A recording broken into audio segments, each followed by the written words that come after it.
listening to the Intrepid radio program with Scotty Roberts. Intelligent Talk. Well, happy Tuesday evening, folks. This is Scotty Roberts. You are listening and watching the Intrepid radio program right here on my Odyssey, on the Odyssey Radio Network. That's ODYSY1.com. Go check it out. I also want you to take a moment to go check out the owner of Odyssey Radio's other site, his charitable site. It's called Trek Federation. I think it's .com. Could be .org. I think it's .com. Trek as in Star Trek. Trek. TrekFederation.com. Check out his site and see what he does in his time alongside running this radio network. Also, you can come and see this show over at youtube.com/Mr. Scotty Roberts. Watch the video simulcast. Join the live chat room, which is going on right now. And come and join the conversation or just watch the conversation, whichever you'd like. You can also go into the body of my information over on my website, over on my YouTube channel, and find that there are over 360 of these episodes archived in the Intrepid Radio link. You can go back and see all the episodes we've done over the last year and a half, and 360 and more of them. And enjoy yourself over there. So there's lots of listening to catch up on if you're just joining us. And we've covered on this show topics that range from, you think, if you've only been here for the last few weeks and you've heard some of the politics talking about the election and stuff like that, that is a rarity. That section of time where we spent that time is a rarity for this show. While I've mentioned politics in the past, this show is not about politics. Now, since I am not doing Radio with Rocky Stucci anymore, where we did all of our politics over there, I've done a few more over here. I've talked about the things that are on my mind, things that are, I think, current events as opposed to just talking about politics. So every now and then you're going to get some of that. But this show, other than that, we talk about history. We talk about religion. We talk about the history of religion. We talk about Gnosticism, which we're in the middle of right now. I like to talk about religious history as it pertains to Judeo-Christianity because I was in Christianity. I was in ministry. I spent many years in ministry and biblical study. And there are things I had questions on, and so I ask those, and that's why we go into these things. We talk about history in the United States. We spent a good solid 2 months talking about the conquering of the American West.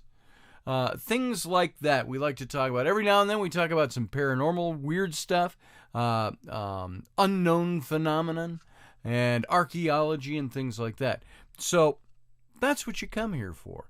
And hopefully that's what you're getting and that's what you're enjoying. And every now and then I also talk about my family life. You know what? This is my show. Sometimes my family life, being a husband and being a dad of 3 kids, actually 6 kids, 3 of which are at home, being a dad of 3 little kids spurs topics. Getting in an argument with my wife or having differences of opinion on the way we see things. That spurs topics. How do you psychologically do this and get through this and do that? So we talk about a lot of psychology on this show as well. So you're going to hear all of that in the 360-some archived episodes here on my YouTube channel. I think with rare incident, every episode is recorded here. I think we may have had some technical glitches and lost 1 or 2 along the way, and that's it.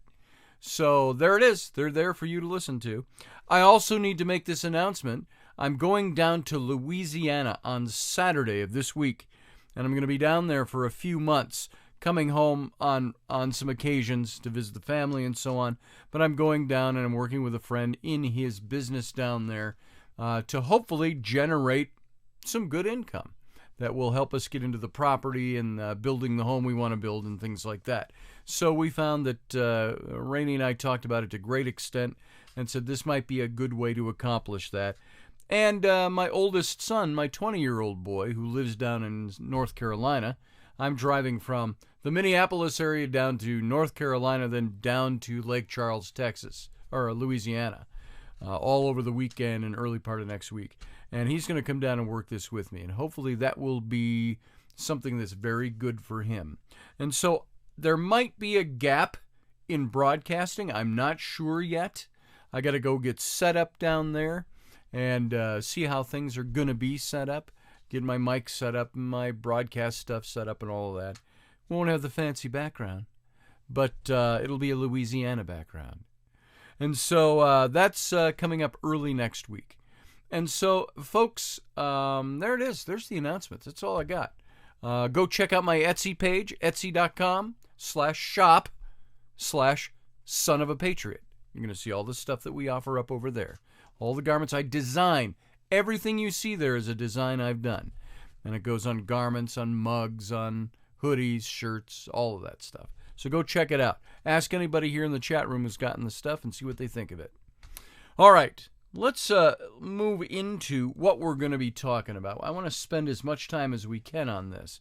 And no snap courage today or matchbook courage today. We'll get back to that again. But I want to jump into this because there's a lot of information. We're talking about, in essence, Gnosticism. We started by looking at the three ways that culture approaches religion: faith, reason, and Gnosticism. And then we broke those down. Not really broke those down. Find that there are comparatives in going to pre-modernist, modernist, and postmodernist thinking. And yesterday we spent some time trying to go through and see how modernism and postmodernism really are affecting some of the what we've come to learn to be Gnostic thought. And I want to take off my glasses for this so I can read my notes a little better up close. When I'm really up close, I only really need the readers on these if I'm back here or if I'm way up close drawing a picture. And I need the top parts for seeing distances when I drive, or I like to have them on when I watch TV, although I can watch TV without them. So all that to say, we kind of left off on this thing talking about Gnosis being a triple-edged sword. Not just double-edged, it's triple-edged. And it implies at once a privilege of knowing something over just believing something. The word Gnosis, of course, itself by definition means knowledge, knowing things, if you will, if I expanded on that. So it's the privilege of knowing things over just believing things. And that's kind of what we talked about yesterday. I don't want to just believe something. Although, wouldn't it be nice if we could kick back into when we were kids, or a simpler time, what would be simpler times for us, and say, boy, wasn't it nice in the day and age when we could just go, I believe that by faith, and that's all there is to it. Because I think that those days are long gone. And why are they long gone? Because we have come to a place where we start to question a lot of what's been taught to us. And when we start to see, and what generally starts the questioning is the doubting. I'll see a gap in something, or something that doesn't sound just right, or a question where I might have to say, isn't that just mythological? Like, within our religious mythology, isn't that something that we just believe because we were told it was so? When we hear about things like God creating Adam out of the dust of the ground and Eve out of his rib, and that all of mankind fell, sin nature forever, because the woman gave in to the beguiling temptations of the serpent that talked to her, and she gave it to Adam, and the whole race fell. That all sounds like incredible mythology. Or maybe our mythologies are what sound like the real thing. Maybe that's what really happened. We don't know. But when you start hearing all of these things and you question them, you want to start looking into them. It's not, as Paul wrote to Timothy in the book of, I think it was 2 Timothy in the New Testament, he said, and don't fall prey to teachers who will tickle your ears. Meaning, or itch your ears, it said in the old English. It's that idea of I'm going to abandon the truth and go after something because it kind of tickles my ears, tickles my fancy. It sounds different than what I've been taught. It gives me a different course to follow. And don't we do that? It's just, theologically speaking, that's the rebelliousness of humanity. God has said it's this way, and we go, well, wait a minute. I don't know if I believe all of that, God. Maybe it's over here. Maybe it's this interesting path over here. And so we go exploring. I call this exploring my faith. And if I am told that my eternal destiny in an afterlife is wholly dependent on the amount of faith I exhibit in something in this life for which I have no proof or for which I have questions, that's a really difficult thing to ask of anybody. And so, but that mandate, if you will, believe by faith, accept by faith, all comes from within the faith. Get somebody outside the faith telling me, yes, you have to have faith in that because that's real. That has a little more meat for me. So Gnosis is this triple-edged sword. It's all at once, it's this privilege of knowing over believing. It's an affirmation of altered states of consciousness and physic functioning as valuable and legitimate. And that those are valuable and legitimate modes of cognition and awareness and knowledge. And a critical but engaged encounter with the faith traditions themselves. And although drawing profoundly on all the symbols, the myths, the rituals, the revelations of the faith traditions themselves, that kind of a gnosis, of a knowing something, often has to come to the conclusions that are seriously at odds with the orthodox literalist traditions. So when we question things and we take a different path, we end up being on an ancient path that was shut down, was murdered to death, literally, was wiped out by the literalist orthodox theology. And it's interesting, I never saw the teachings of Christ say, you must kill other people who do not hold to this belief system. He said, go out and preach the gospel. He didn't say go out and force the gospel on somebody. Somebody has to believe it by faith.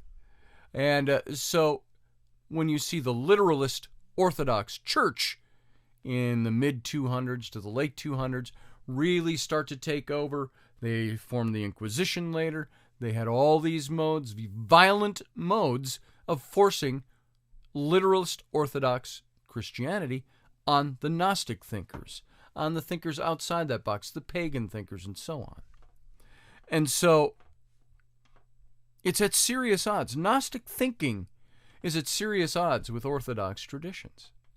And the kind of gnosis or knowledge, this kind presumes a certain individualism. It's this inviolable intellectual and moral integrity and a privileging of individual conviction, individual dream, individual consciousness, and its vision over any and all authorized truths or revelations, even as it recognizes through reason, which is kind of that second stage of pre-modern, modern, postmodern, or faith, reason, gnosis. What it does is it takes and it determines and recognizes through reason that its own individual convictions have been nurtured and formed by community and tradition. And it's certainly not independent of faith traditions at all. And it's quite the contrary. It relies on faith traditions quite intimately and constantly turns to those things for inspiration. You notice I do that an awful lot. When I say I question things about literal Orthodox Christianity, yet you will hear me many times in the things that I teach hail back to those things. That's what I learned. That is that faith element of those three. That's the pre-modern setting where faith governed everything.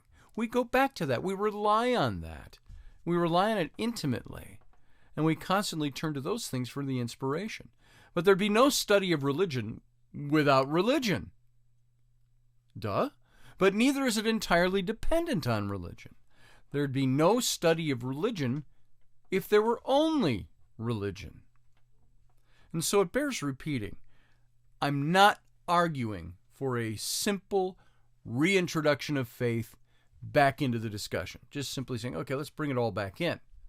Nor am I suggesting a phenomenal bracketing or description checked with authorities, as scholars such as W.C. Smith have famously argued for, as if every scholarly work should be vetted with the tradition before it passes muster as a work of critical scholarship. You can't do that. It's like my old seminary professor. You got to filter everything through faith. Well, no, I can't. To do that, it becomes a faith story. I need to let it stand and vet it on its own. And so what I'm arguing for is this radical, critical thought. This normative debate about religion. Normative debate. I keep saying debate. This normative debate about religion and spiritual matters.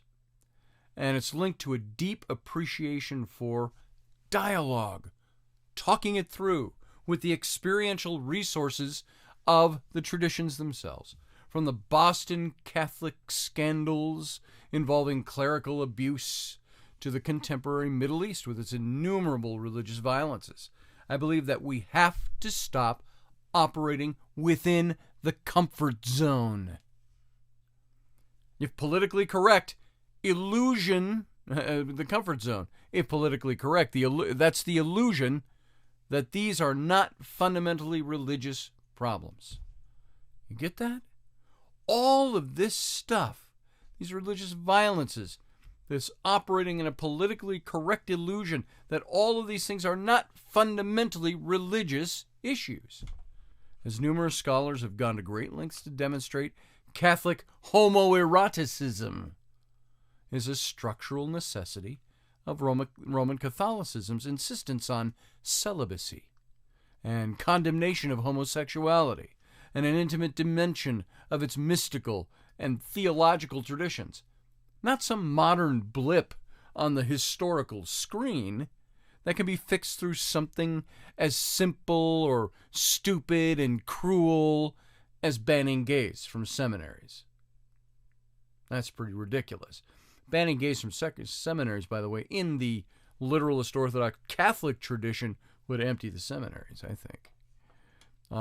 Moreover, violence, gross intolerance, and social exclusion are all integral to the history and the theology of monotheism itself. Believing in one God is based on all of these things. Violence, gross intolerance, social exclusion. It's not some imagined abuse of otherwise peaceful religions. Anyone who thinks the latter has simply not been paying attention very well. So all of these things, it's not imagined abuse of an otherwise peaceful religion. It is violence, gross intolerance of others, and social exclusion that have all been integral to the history and theology of monotheism, of worshiping of one God, of literal Orthodox theology. You catch that? You get that? You understand it? Let that sink in. Violence, gross intolerance, and social exclusion are all the building blocks of modern literalist Orthodox theology and religion. Our religious problems, in other words, are just that. They're religious problems. Until we confront them as such and are willing to criticize their religious bases as religious and radical dialogue with the traditions themselves, we're not going to be able to resolve these problems in any long-lasting or viable fashion. And it's my own conviction that both a faith-based study and a purely secular approach are incapable of doing this effectively. Neither of those things, a faith-based study or a purely secular study, are not going to get you to draw conclusions and resolve the issues. The former, this faith-based study, is too bound by traditional assumptions and authorities to break free. And the latter being totally secular in your study, is too removed and too distant from the same thing to make any real difference or help affect any kind of a lasting change in anything.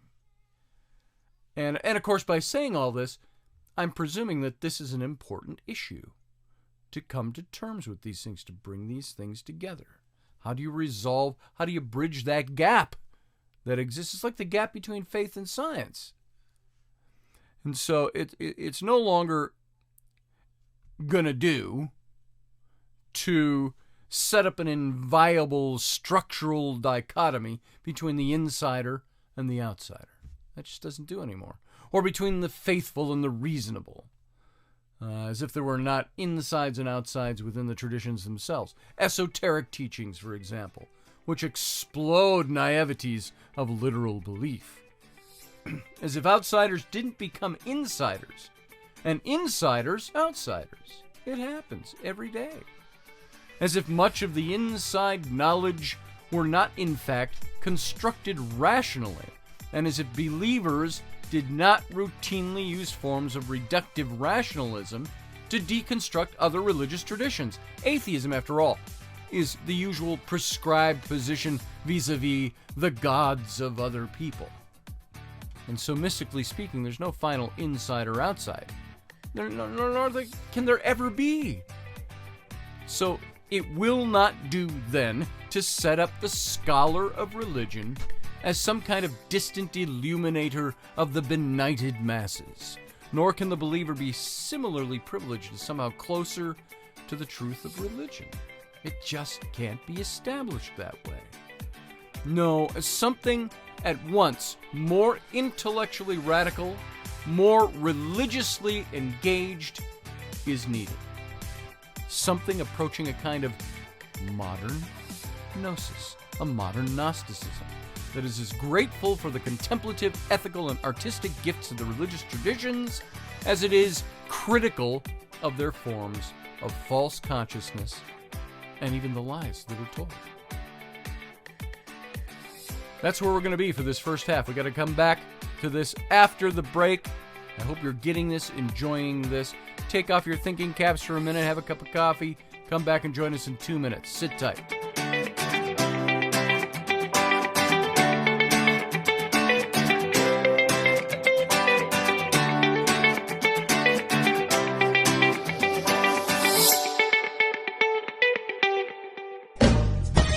Are you looking for a really awesome and amazing graphic designer? How about an illustrator or a photographer? This is Rainey Roberts, and I wanted to tell you how you can get my designer, illustrator husband, Scotty Roberts, to work for you on your project. Do you have an awesome self-published book but no cover, or even worse, a cover that really sucks? Do you need a kick-ass logo for your company or some f***ing awesome graphic designs for your ads or website? Then get in touch with my husband for the best f***ing awesome kick-ass design and illustration. He knows his stuff, and he's been at this for more years than I've been alive. Go to ScottAllenRoberts.com. That's Scott with 2 T's, ALANROBERTS.com to take a look at his online portfolio of work, or call 651-468-8115. Now go out and kick some ass with some kick-ass graphic design. Hire my dad so he can take me to Disneyland. All right, gang, welcome back to the show. This is Scotty Roberts. Welcome to segment 2 of tonight's show. It's Tuesday night. How you doing? It's the Intrepid radio program right here. You're listening on the Odyssey Radio Network. That's ODYSY1.com. Come on over, see all the goodness that's Odyssey Radio. And also, come on over and see the video simulcast going on right now over on my YouTube channel. That's youtube.com/Mr. Scotty Roberts. And join the live chat room that's going on right now. Say hey to folks, introduce yourself, sit and watch and enjoy it as the show's going on right now. While you're there, hit the join button beneath my video screen, and you'll see 3 ways you can become a member of this show, of the Intrepid radio program. And there's 3 levels, $2, $5, $15 a month. And they come out automatic, and you'll see all the different things you get for those amounts, the perks you get, surprises, special things, all of that. So come on over and join up.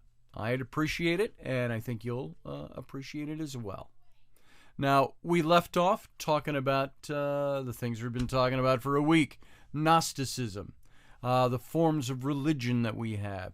Just a very quick recap. Faith, reason, Gnosticism are the three things that are characteristics of religion in our culture. And a bit further is pre-modern, modern, and postmodern. And we've been looking at how these things are kind of overlapping and how we are really striving for a Gnosticism, a knowing, a gnosis, the knowing what you believe rather than being told what you believe. We talked about this for a great deal of time about a year ago, and you can go back and find those shows in the archives over on my YouTube channel, and you can see what we talked about. This is a different thrust into this. And so I can say that the person who is really sensitive to hearing this stuff might hear a distinct hissing passing through my words. And I'm using that as a metaphoric word picture. I'm going to look at hissing, the hissing of this message. This is how the serpent speaks his gift, in whispered secrets that are never quite made explicit, but are nevertheless there, hissing their whispers in both the form and the content of text. Now, I'm going to be very careful, and I want you to be very careful as a listener to this. I am not promoting Satanism or Luciferianism or devil worship or anything of the like. I am insisting that the character we meet in the biblical account of Genesis, the whispering, the leading Adam and Eve to sexual knowledge and all of these things, that was his sin in God's eyes. But he was never known as the devil. He was never known as Satan. He was never known as Lucifer. As a matter of fact, the first time you hear, and I keep saying we'll do a study on this, the first time you ever read of Satan is in one of the oldest penned books of the canonical Bible. I'm not talking about, take Enoch out of the picture. It's not part of the canon. But look at the Bible you have, your Old Testament you have now. The oldest chronological book that was written was the book of Job. And in the book of Job, it has what sounds like a mythology. It talks about the Satan coming into the courts of heaven and addressing God and the other minor gods, if you will, the Elohim, and saying, you know what? He says, Job is your servant, but if you take stuff away from him, he will curse you. And so here you've got God and not Satan with a capital S, the Satan with a capital T, the Satan, the accuser, the one who was accusing. Who was that? We don't know. Was it Nakash? Was Lucifer a different character than Nakash in the Garden of Eden?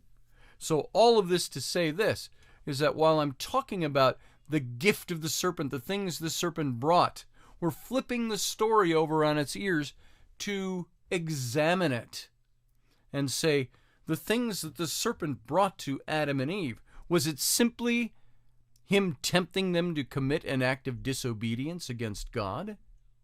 Or was it him offering something up? The older mythologies and the Sumerian legends. What was it that Enki brought to King Atrahasis in the city of Eridu when they were asking for the help of Enki, their city god, to fight against the enslavement of the Anunnaki gods? Elil, the chief god. He brought the forbidden knowledge of the gods and helped them win their freedom. But for that, he's judged by the chief god Elil. So what happens in the Garden of Eden story? We find that Adam and Eve are judged for what they did. The serpent is judged. He falls under the power of the chief god, of the Elohim. And on his belly he shall go, the serpent character. And you have all this bad stuff that happens, but why is it? It says the humans have eaten of the tree of life and become just like us, meaning a knowledge of good and evil. Let us therefore also prevent them from eating also of the tree of life, lest they become immortal like us. And so they prevent man from becoming immortal. They're mad, they're pissed off. Elohim, the plurality, are pissed off that humans have eaten of the tree of the knowledge of good and evil. What did God have against knowledge? Against his creation having knowledge? Well, when you enslave when you have slaves, do you want them to be educated, knowledgeable slaves who can fight against you? So these are the big questions that come up. So this is why I'm using this word picture, this metaphor. This is how the serpent speaks his gift, the gift to humanity. That's where we started with this whole thing, the gift of the serpent. It's in whispered secrets that are never quite made explicit, but nevertheless are never quite made explicit, but are there. It's this hissing. They're whispers in both the form and the content of the text. Now, obviously, such claims like this hardly constitute standard academic arguments of this text or textual criticism of biblical texts.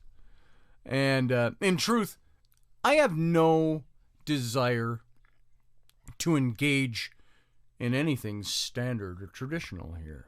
So get that notion out of your mind, first of all. This is all about non-standard, non-traditional looks at this stuff. And these aren't traditional academic essays that exhaust the relevant literature that's out there or qualify and quantify every truth claim of existence and advance only rational linear arguments. No, the whole essay of thought, if you will, here that I'm presenting circle around and around a common set of largely intuitive themes. And they employ myth and rhetoric and apologetic and polemic. And like the meaning of the poem, their message resides as much in their form as it does in their content of words. Okay?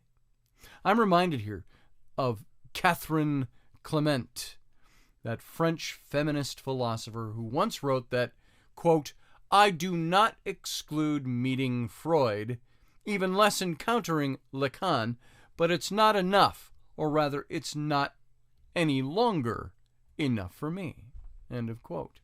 So, this line occurs in a book largely about India and its tantric illusions and so on. And what Clement meant, I think, is that she was no longer satisfied with purely psychological or philosophical matters. Meeting these guys doesn't matter as much as it used to. I'm not into that anymore. I'm not into those matters. She wanted to move on into the mystical, into what the French feminist tradition calls the jouissance or jouissance of orgasm, rapture, religious ecstasy. And I use those terms not so much about the physical thing, this physical orgasm and rapture and so on. It's about orgasm, rapture, and religious ecstasy, moving into the mystical instead of the literal. And so here too, I no longer want to study mystical literature. I want to write it. I want to experience it. But this, I would suggest, could be done today only in and through our own postmodern forms of consciousness and criticism.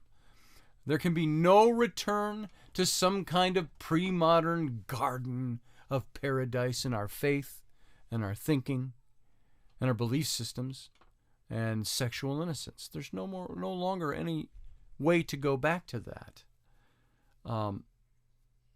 Historically and philosophically, as a culture, we've long ago eaten the forbidden fruit, metaphorically speaking, and we now live well outside that garden.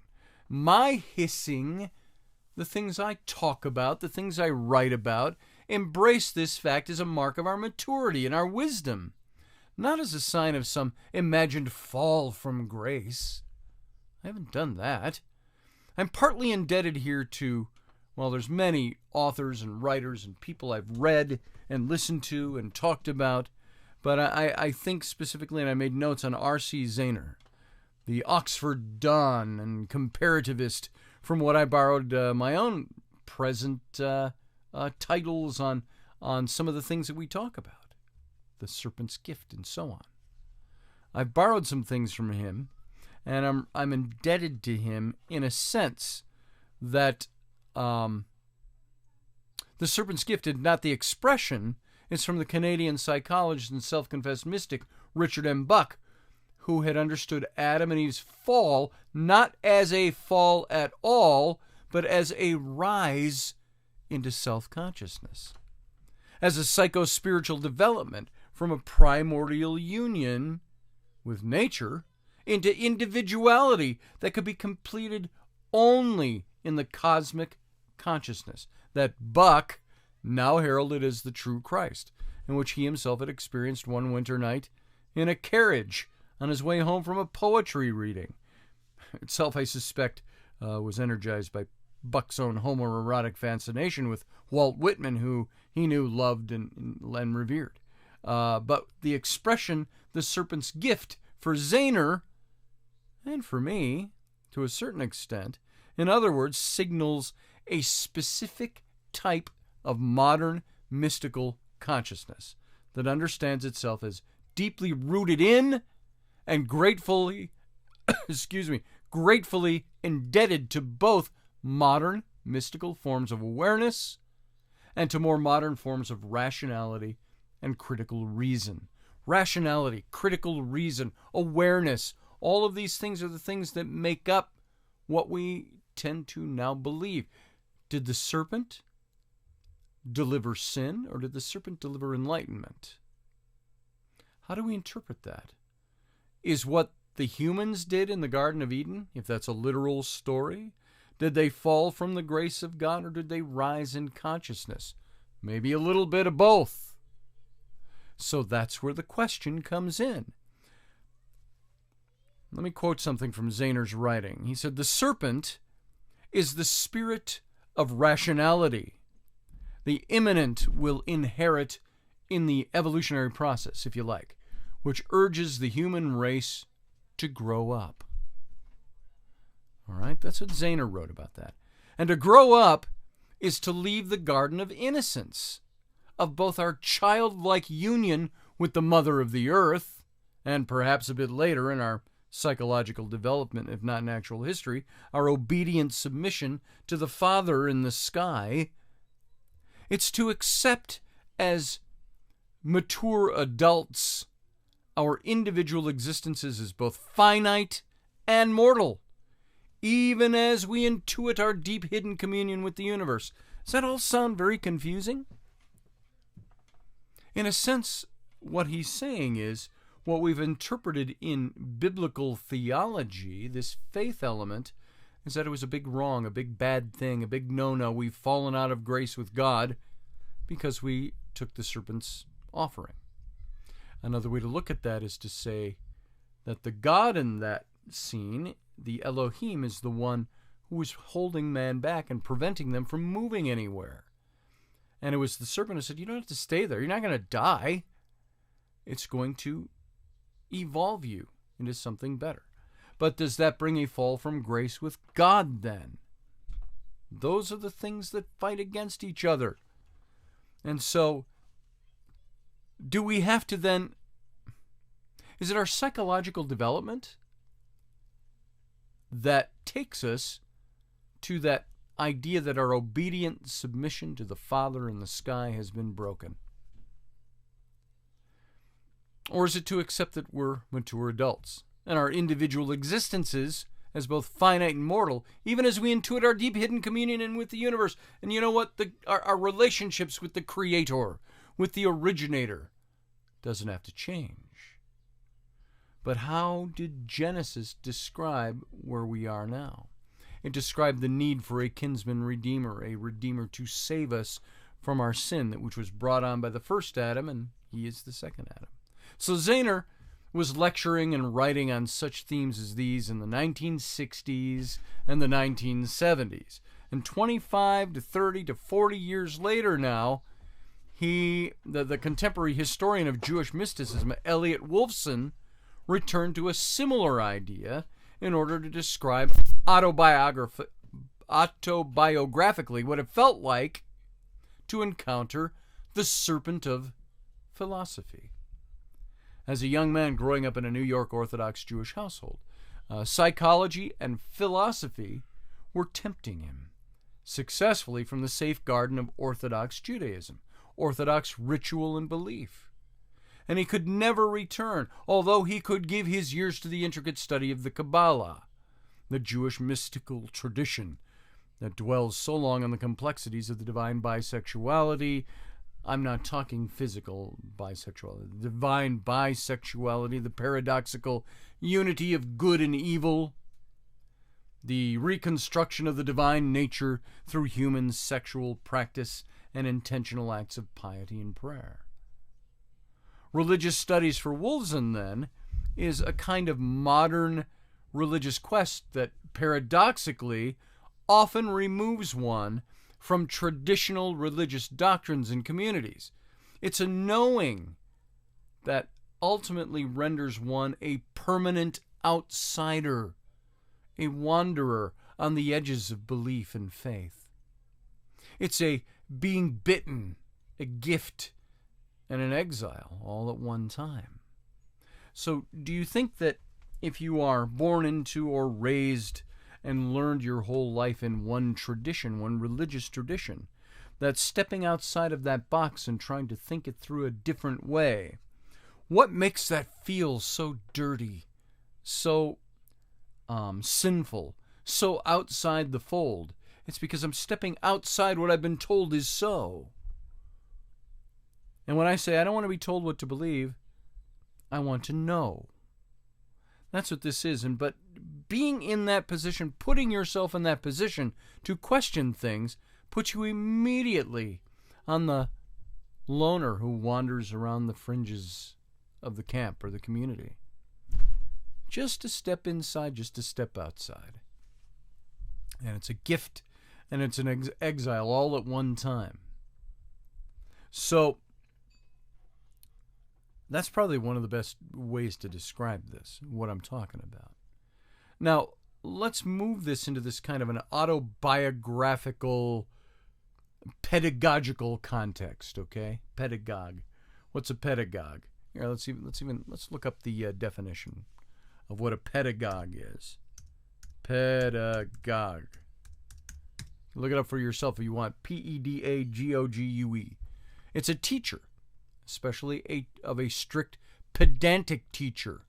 What's a pedagogic person? It's a teacher, a schoolmaster, a dull, formal, pedantic teacher of something. Pedagogue, a definition is a teacher, a schoolmaster, especially, and a dull, formal, pedantic teacher. I'm looking for something that goes just a bit deeper. A pedagogue's job is usually distinguished from a teacher's by primarily focusing on teaching children life-preparing knowledge, such as social behaviors and things like that. So that's what a pedagogue does. That's what a pedagogue is.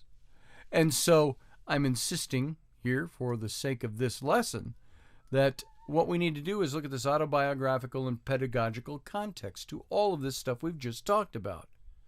If you start looking at the guys I talked about, Zahner, Buck, Wolfson, they've given me this phrase, the gift of the serpent, or the serpent's gift.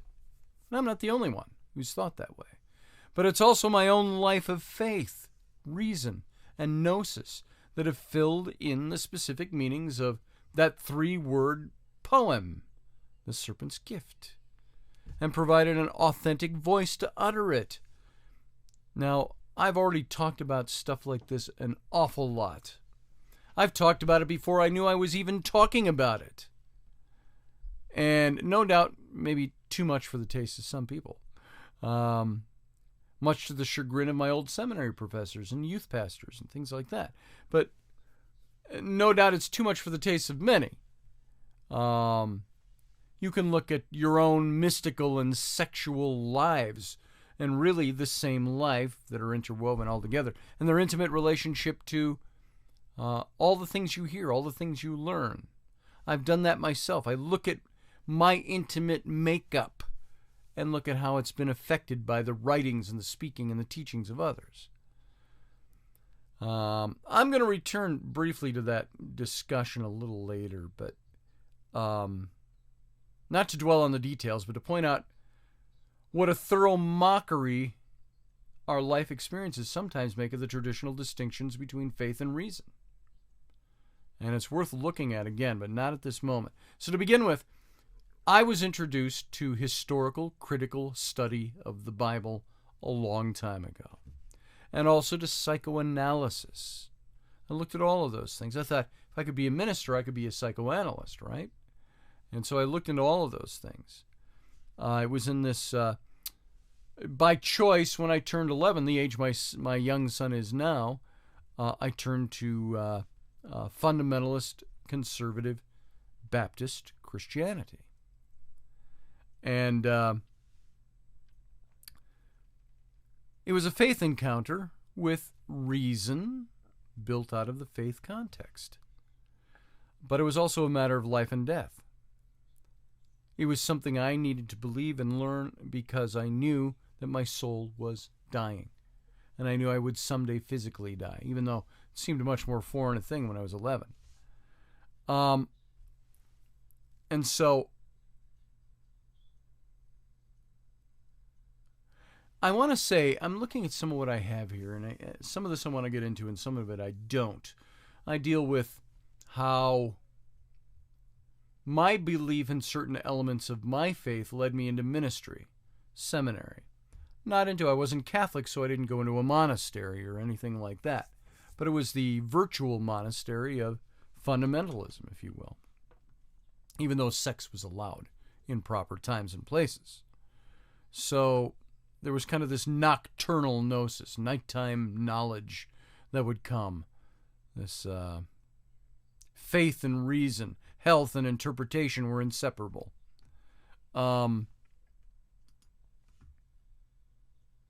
I went and I tried to look at the wisdom of my own thinking and my own self-pedagogy, teaching myself things.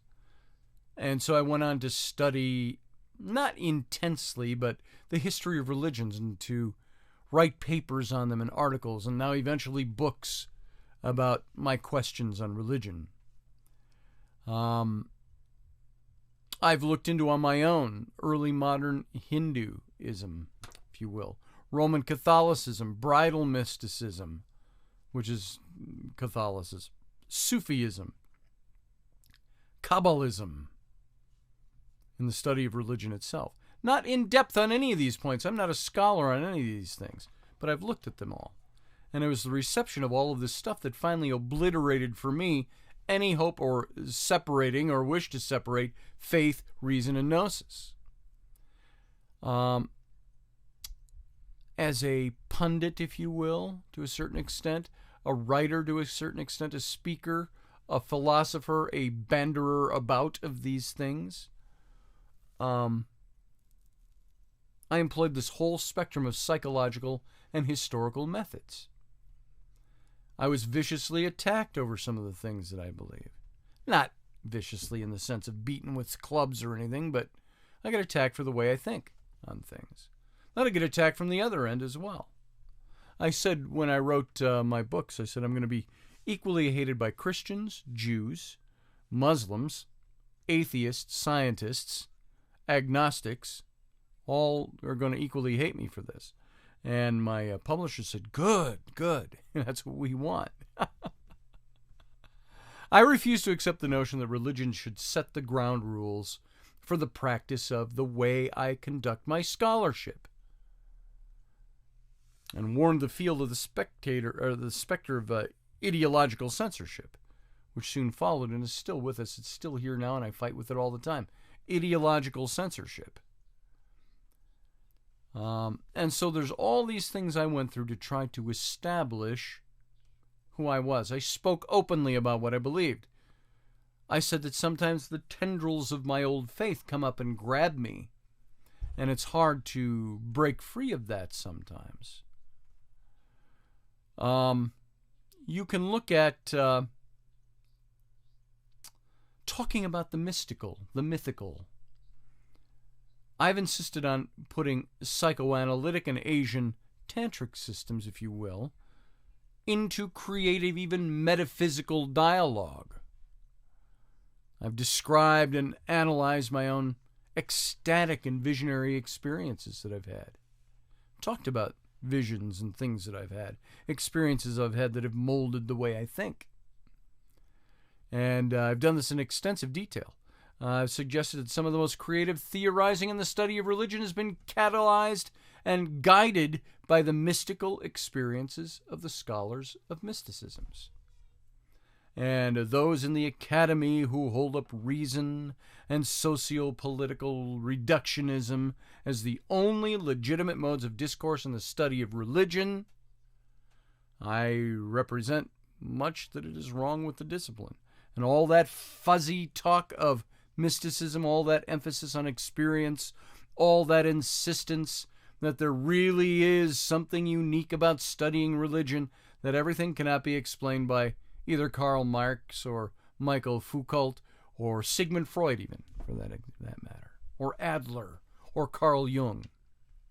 And that at least some of what we do and who we are is fundamentally and irreducibly anomalous, inexplicable, and uncanny. Sound like I'm talking in circles there or talking in vagaries? I am a bit. There's a lot of this stuff that we reduce, we make anomalous, we make it inexplicable. Because it's the only way to get into it and talk about it. But it's neither my religious or rational critiques or critics who have most influenced my Gnostic reflections on the modern study of religion. It's really the doing of, the teaching of, the talking about. I would hate to say that I am teaching lessons here today. That's not what I'm about. Not about teaching a lesson here. I'm about sharing information.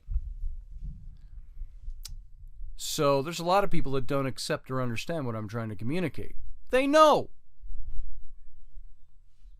So how could they? They've not been through the same life-altering experiences as I have been. And so this can go on and on and on. The Gnostic patterns hardly end with the traumatic as the mystical. And you can go on, we can talk about this. And we can talk about how we get to where we are. So I'm going to skip over a lot of it. I've even skimmed a lot of what I've written down here, because I don't want to get into that as much. I am not created, and I cannot die or expire. I completely know that I'm an absolute. Thus, I have no need at all. And in this sense, I am totally satisfying. I am everything, and at the same time, very paradoxically, I am absolutely nothing. I am no thing at all. I am just I am. At the same time, I am a living energy in great bliss. I am so full of living energy. But paradoxically, I'm also very empty. I'm moving, but not moved as a whole. That's kind of this complete blank of consciousness. And I want us to talk about that a little more when we come back tomorrow. So guys, take this all to heart. Hope you enjoyed this. Hope you see where I'm going. Hope you can stay with the flow as we continue on with this in future days. So guys, sit tight. We're going to be taking a 23-hour break and we'll be back. You have a good night.